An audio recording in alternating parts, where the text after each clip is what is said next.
Valère Bessala, si après 6 ans, si après tout ce que nous avons eu sur le terrain comme malaise, j'ai parlé tout à l'heure des personnes qui sont mortes au gouvernement, c'est-à-dire certains ministres qui ont perdu la vie étant membres du gouvernement. Nous avons parlé de ces multiples critiques à l'endroit de certains membres du gouvernement. Une bonne partie du peuple camerounais pense que le gouvernement, certains membres brillent par une certaine incompétence, mais le président a quand même maintenu ce gouvernement pendant 6 ans. Alors, un nouveau septennat est maintenant sur les rails. Est-ce que nous pouvons espérer du président actuel un vrai mouvement ministériel? Je ne sais pas ce que vous entendez par vrai. C'est-à-dire que parfois le président enlève 2 ou 3 personnes, on les remplace et le même staff pratiquement est maintenu. Est-ce que c'est ce que le président va encore justement faire? Ministériel, voilà. Ça. Voilà. Donc, je répète, je ne sais pas ce que vous entendez par vrai, parce qu'il n'y a plus rien de vrai. Ce Paul Biya depuis des dizaines d'années. Ah bon? Il n'y a plus rien du tout. Donc, je vous ai parfaitement compris. Je voudrais simplement dire d'entame que Biya de 2018 n'est plus le Biya de 2025. Qu'est-ce qui a changé? Biya de 2018 avait pris un décret 1 an avant, presque 10 mois avant la présidentielle, il a rafraîchi le gouvernement. On a vu Dion arriver. Dion Ngouté arriver. Immédiatement après les élections de 2018, il a rafraîchi le gouvernement quelques 2 mois après, je crois. Quelque chose comme ça. Mais c'était encore quand même quelqu'un qui avait encore une certaine vivacité, une certaine vigueur. Là, je parle du physique. Et dans l'appareil, certains de ses collaborateurs n'avaient pas encore des ailes aussi poussées qu'on les leur voit maintenant. Alors, 2025, c'est différent. Et je vais vous dire comment c'est différent, parce que il y a des signes. Vous savez, c'est un monsieur Biya qui a capitalisé énormément d'énergie. Quand je dis énormément d'énergie, je parle d'énergie cosmique et astrale. Et quand on voit, je prends seulement un indicateur, la campagne. Quand vous voyez ce qui lui est arrivé à Garoua avec son avion, qui a connu un impair, une avarie, avion qu'il a amené à Maroua, je parle de Maroua, qu'il a amené à Maroua, a connu une avarie, une panne, du fait d'un accident entre guillemets. Le président, qui était encore au trop plein de ses énergies cosmiques, aurait déjoué cette affaire. Je vais aller, ceux qui ont des yeux et des oreilles pour me comprendre, ils me comprennent et me voient. Alors vous voulez parler de la sorcellerie avec le président? Laissez-moi poursuivre. Et il a tellement bien compris le sujet, après Maroua, qu'effectivement que ses adversaires, je veux même dire son adversaire principal, était bien préparé. Sur ce terrain, et sur ce terrain cosmique et mystique, qu'il a renoncé à la monnaie télé. Parce que les gens pensent que... Il a eu peur de la sorcellerie et du roman. Non, vraiment, monsieur, laissez-moi poursuivre. Non, nous voulons bien comprendre. Posez-moi donc des questions vraiment qui me permettent d'avancer. Oui, celle-là ne te permet pas de reculer. Parce que dans la Léquier, il était prévu qu'il aille encore avec son hélicoptère habituel.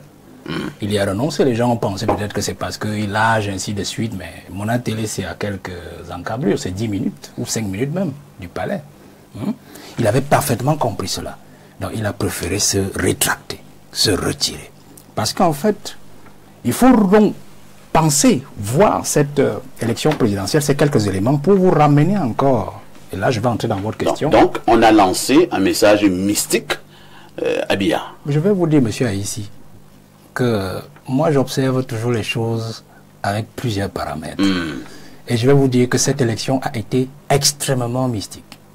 Extrêmement mystique. Même celui dont nous parlions dans et comme à la fin dont le président a gagné, cela signifie que c'est toujours le plus grand même sorcier. celui dont nous parlions dans le premier sujet c'est très bien préparé. Mais il a été foudroyé. Et je vais même vous dire une chose. Non, tranquille. Je vais vous dire une chose. Issa Chiroma a justement gagné la bataille mystique. Ah bon? C'est-à-dire que si je vous ai donné les 2 éléments du président sur l'avion du président à Maroua et sur son retrait à Mona Télé, c'est-à-dire renoncer à y aller, je vais vous dire qu'il a gagné la bataille mystique, mais bien lui arraché la victoire en plein jour. c'est-à-dire à travers le Conseil constitutionnel et tout ce qu'on a eu. Parce que Issa a eu la victoire sur le plan mystique. Ça, je vous le dis clairement. Biya a parfaitement compris. Or, Biya, qu'on connaît jusqu'avant 2018, ne pouvait pas perdre une telle bataille. Biya gagnait toujours d'abord sur le plan mystique et ensuite venait gagner en pleine journée. Or, Issa a gagné sur le terrain mystique. Et rassurez-vous, Maroua, ou le Grand Nord, c'est chez lui. C'est chez lui. Ça veut dire qu'il était en parfaite harmonie, en parfaite phase avec les forces cosmiques de chez lui. Vous ne pouvez pas quitter, même fussiez-vous président de la République, à un moment où le peuple, la colère du peuple gronde. Et vous allez défier un fils du pays qui avait déjà fait le parcours de Issa pendant la campagne chez lui. Donc il était prêt. Parce que Biya, que le Grand Nord acceptait encore jusqu'en 2018, ne pouvait pas connaître une telle avarie d'aéronef. Parce que c'était un grand signe. Ça veut dire même que je vais vous dire une chose. Certainement, là je suis sur certainement, et c'est subjectif ce que je vais dire, certainement il était même prévu qu'il n'atterrisse jamais. Faites très attention. Et que peut-être sa composition cosmique lui a permis quand même d'atterrir. Donc je vais vous dire une chose, monsieur Pafaï, je sors de là parce que ça peut faire peur à ceux qui nous regardent. Ça peut faire peur à ceux qui nous regardent. De la politique en sorcellerie, ou bien de la sorcellerie politique. Vous croyez que nous sommes dans une affaire simple? Dites-nous. Vous croyez que nous sommes dans une affaire simple au Cameroun depuis l'élection présidentielle, depuis que vous voyez tout ce qui se passe? Nous ne sommes pas dans une affaire simple. C'est une bataille entre des Baphomet qui se passe. Et donc, si vous n'êtes pas prêt, vous vous retrouvez écrasé. Vous avez dit tout à l'heure au professeur, et qu'est-ce qu'on fait des morts? Parce qu'il y a toujours des poussins qui finissent écrasés. Alors, je poursuis et je sortirai par l'analyse en disant que Biya a donc arraché cette victoire au grand jour que Issa lui a prise dans la nuit. Ça, je résume tout ce que je viens de dire. Comprenez? Pour dire que Biya aujourd'hui, pour moi, je n'attends plus grand-chose de lui. Parce qu'en fait, il est affaibli. C'est pour ça que j'ai commencé par ses valeurs un peu astrales. Pour que vous compreniez ce que je vais dire à la fin. Biya est affaibli. Affaibli pourquoi? Parce que Issa est venu achever mystiquement ce que ses propres collaborateurs avaient déjà commencé sur lui. Biya est mystiquement diminué. Vraiment diminué. Vous insistez, hein? J'insiste, il est diminué. Je vous ai dit, sinon ceci ne lui serait pas arrivé. Et il n'aurait pas reculé à mon intérêt. Il est diminué. Et donc, il est pris entre plusieurs feux, le président. Le premier feu dans lequel le président est pris, c'est son incapacité physique déjà. Il est diminué, le président. Il ne peut plus faire ce qu'il pouvait encore faire jusqu'en 2018. Je prends cette limite-là, même s'il était déjà un peu fatigué. Mais maintenant, il ne peut plus. Pourquoi? Il est dépendant physiquement de certains de ses intimes qui s'occupent de lui. Vous comprenez? Même si, dans son imaginaire ou dans son cerveau, psychologiquement, il peut encore réfléchir, il peut encore penser. Et quand je dis diminuer physiquement, ça veut dire qu'il ne peut plus avoir accès à la bonne information quand il la veut. Ça veut dire que diminuer physiquement, il ne peut recevoir que ce que ses intimes décident de lui dire comme information. C'est pour ça qu'il y a des choses parfois, et là j'en suis certain, dont il n'est pas toujours informé en temps réel. Je pense seulement à l'affaire Savannah. On a eu l'affaire Savannah en fin 2023. Où lui-même il a appris par des câbles diplomatiques tchadiens et par des voies détournées que la SNH avait créé une structure nébuleuse, Savannah, et avait décidé de mettre la main sur le pétrole tchadien à travers le pipeline Kotko. Je pense seulement à ce cas. Monsieur, je pense que le bâtonnier à Kéré en a fait tout un mobile de combat. Ça, c'est un élément. L'autre feu, c'est le feu de ses propres collaborateurs, qui justement sont passés par ses intimes pour pouvoir l'atteindre. Pour pouvoir l'atteindre et l'affaiblir. Donc, ils l'ont affaibli pendant 7 ans. Et l'autre feu, c'est les membres du gouvernement, c'est-à-dire son gouvernement à lui, qui le prend à son propre jeu. C'est-à-dire que Biya s'est cru très malin en nommant un premier ministre qu'il savait qu'il ne pourrait pas gérer son gouvernement. Je ne dis pas qu'il n'a pas de personnalité, c'est un très bon travailleur, mais il savait qu'il ne peut pas tenir les grosses têtes du gouvernement. En nommant un ministre secrétaire général de la présidence, en l'élevant ministre d'État, sachant qu'il allait augmenter en force, et puis sachant qu'il avait aussi son grand ami au ministère de la Justice et que ses forces allaient se neutraliser. Et donc il allait dormir tranquillement pendant 7 ans, laisser le Covid passer, ils allaient détourner tout, laisser les Cannes passer, ils allaient détourner tout, et tous les grands scandales que vous connaissez, pour ressurgir en 2025 et demander encore aux Camerounais une autre élection. En fait, Biya a tout fait pour s'assurer qu'il mourra au pouvoir. Parce qu'en fait, ce que nous sommes en train de voir aujourd'hui, c'était de ne pas travailler, de donner l'impression au peuple camerounais que non, ce sont mes collaborateurs qui dérangent. Moi, je suis déjà âgé, je leur ai confié le pays, mais ils n'arrivent pas à faire l'affaire. Et donc, de revenir prendre une autre élection et d'aller droit vers un mandat qui pourrait l'amener ailleurs. Donc, je sors en disant que l'autre feu, le dernier, c'est le feu du peuple camerounais et de l'opposition consciente qui continue à se battre. Et justement, c'est ce peuple que nous avons réussi à réveiller. Et Issa Chiroma en a valablement profité. Et je crois que c'est un grand test. C'est un grand test que Issa nous a fait faire sur le travail que nous avons eu à faire. Parce que si était Kamto, que ça aurait été pratiquement encore la même chose, vous comprenez? Parce que le peuple était déjà pour la bonne partie réveillé, prêt à tout ce que nous avons vécu ces derniers temps. Donc je dirais que, remaniement ou pas, tout ce que nous attendons de Paul Biya, c'est tout simplement qu'il puisse garder notre pays sur les rails et qu'il ne fasse pas, de vagues pour qu'il ne nous laisse pas ce pays à feu et à sang. Parce que nous continuons à travailler avec le peuple pour que ce qui va se passer peut-être dans les jours à venir, si Issa ressort de son buisson, parce que dans mon analyse, je l'ai dit, s'il ressort de son buisson et avance, ce qui risque de se passer, le peuple risque d'en profiter. Si vraiment il est efficace, s'il revient de manière efficace. S'il ne revient pas de manière efficace, Biya peut peut-être tuer cette révolution avec un remaniement, comme vous le dites. Mais est-ce que ceux qui seront remaniés, ou du moins ceux qui arriveront dans le remaniement, pourront faire le job afin de suer les larmes du peuple? That is the question. Alors, nous, on pose simplement un principe, c'est que Biya, remaniement ou pas, le peuple dit, il faut partir avec vos collaborateurs. Si vous ne voulez pas partir avec vos collaborateurs, nettoyez le système pour que le peuple au moins vous retire de sa vengeance, vous retire de sa colère, pour qu'au moins le Cameroun reste toujours debout. Merci Valère pour votre regard ce matin. Un regard à la fois mystique et idéologique. Alors, Chantal Roger Tulle, ce peuple que nous avons vu dans la rue il y a quelques jours au Cameroun, ce peuple qui véritablement souffre, n'est-il pas en droit d'exiger un vrai remaniement? Moi, j'insiste sur vrai. Complètement. Le ministre, ça veut dire serviteur du peuple.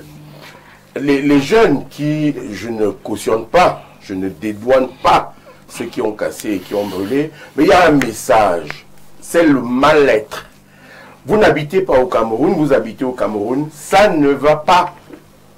La famine est une constante. La pauvreté, c'est une réalité. L'arrogance de ceux qui sont au pouvoir est réelle. Cela a mis à mal ce qu'on appelle la solidarité nationale. Les gens évoluent par petits groupes. D'autres gouvernent par embuscade. L'élection qu'il y a eu a donc fait ressortir ce malaise, ce mal-être, cette interrogation sur l'avenir.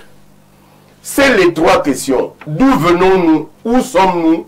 Où allons-nous? C'est comme ça que j'essaie de résumer ce que Valère disait tout à l'heure. Évidemment pas mystiquement pour ce qui me concerne. Mais vous évitez le terrain mystique?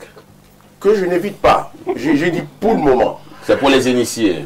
Et voyez, depuis 2018-2019, pardon de trahir un secret, mais il y en a un parmi eux, de mes proches, qui a écrit dans sa carte d'identité nationale, membre du gouvernement. C'est la vérité. Et chacun a vu la carte d'identité d'une très haute personnalité où c'était écrit épouse du chef de l'État. La carte nationale. Pas, si là vous avez vu. Je peux finir. La carte nationale d'identité, non, à Bastos, quand il s'est agi de voter et qu'on a fait un zoom sur une carte d'identité populaire, c'était effectivement écrit. Est-ce que vous êtes toujours dans la problématique? Pourquoi j'ai l'impression que vous ne voulez pas me laisser parler? Je viens sur le ministre, qui est le serviteur du peuple. Est-ce qu'il sert encore le peuple? Non. Il y a un malaise, il y a un mal-être qui a divisé la société. Il y a donc plus le Cameroun qui est une entité solidaire. Il y a les Cameroun, celui de très en bas, celui du dernier wagon qui est l'Est de la République, la mienne, où on n'écoute personne, où on ne regarde personne. Je vous donnerai les chiffres tout à l'heure si vous voulez. Et l'exigence pour les régions du Cameroun de se réapproprier leurs choses. Parce que le pouvoir politique appartient quand même finalement à ceux qui ont voté, si tant est que la victoire de M. Biya est actée. Chacun sait très bien que la forme actuelle de remaniement est très critiquable. dans sa forme actuelle, le Premier ministre devient le premier des ministres. Il est nommé dans le même décret, quelquefois le même jour, et ça n'apporte pas à son prestige.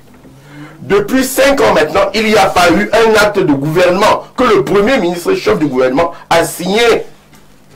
Le seul moment où on l'entend réellement, c'est quand il reçoit un ambassadeur en fin de séjour, ou quand un lui fait la faveur de venir lui dire au revoir quand il s'en va. D'autres moments, c'est la petite réunion rituelle de tous les derniers jeudis du mois, le 29 quelquefois. Et le peuple ne se retrouve plus dans ce gouvernement.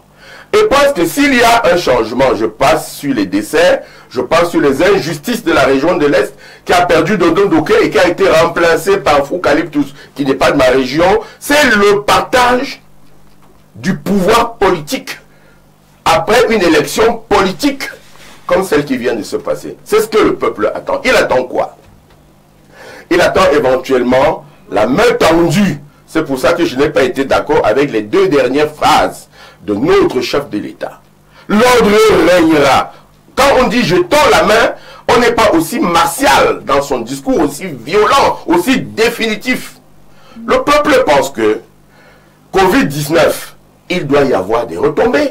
Le peuple pense que Olembe, il doit y avoir des retombées. Le peuple pense que Fipangrassi, on ne soigne pas le Covid-19 avec cela. Il y a de l'argent qui est allé là-dedans. Le peuple pense que, vous avez su avant-hier comme moi, qu'une des mesures urgentes du ministre de la Santé, c'était de baisser le prix du Viagra avant-hier. Ça vraiment, c'était urgent, Patrice. Donc le peuple pense qu'il faut revenir aux fonds baptismaux. De qu'est-ce que c'est qu'un gouvernement? De pourquoi M. Biya a gagné? Pourquoi il a été candidat? Qu'est-ce qu'il nous réserve?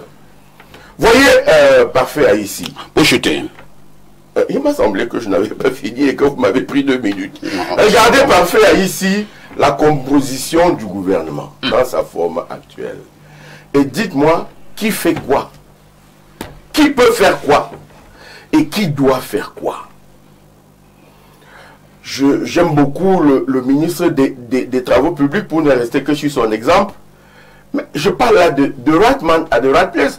Monsieur Ngano est sans doute très sympathique, mais c'est un infirmier breveté. Il ne vous gêne pas qu'une route Yaoundé-Simalène soit faite pendant 15 ans? Moi, ça me gêne. Il ne vous gêne pas que Santa Babadjou soit une route qu'on a toujours projetée et qui n'est pas réalisée jusqu'à maintenant, pour ne rester que simple sur les travaux publics. Maintenant, vous avez voulu que je chute, je vais chuter par là. Oui. Il n'est pas possible qu'après un événement fort, comme celui qui a eu, les alliés continuent d'espérer. Ceux qui ont accompagné l'élection du président. Il est de bon droit que ces alliés entrent dans l'équipe gouvernementale, avec les idées qui sont les leurs, avec comment ils défendront ce pourquoi ils ont fait élire le président Biya. Et le peuple jugera. Pourquoi le peuple jugera? Parce qu'il n'échappe à personne. Que c'est un pré-gouvernement. Que pour ce qui concerne l'Est de la République, que je prétends défendre ici, qu'il y aura sans doute un gouvernement, sans doute une autre élection dans 2 ans. Quelqu'un parlait de la force physique du président Biya. Eh bien, je m'aligne dans cette phase pour dire que il vaudra mieux en ce moment-là être acteur plutôt que spectateur. Là où on parle du Cameroun, il faut que l'Est soit et l'Est sera. Vous êtes le représentant de l'Est sur ce plateau apparemment. Le président Biya a dit à l'hôtel de ville, si je suis le président des Camerounais, oui, je suis sans doute originaire du centre et du sud. Merci. C'est donc légitime que je revendique ma région qui me semble la dernière de la République.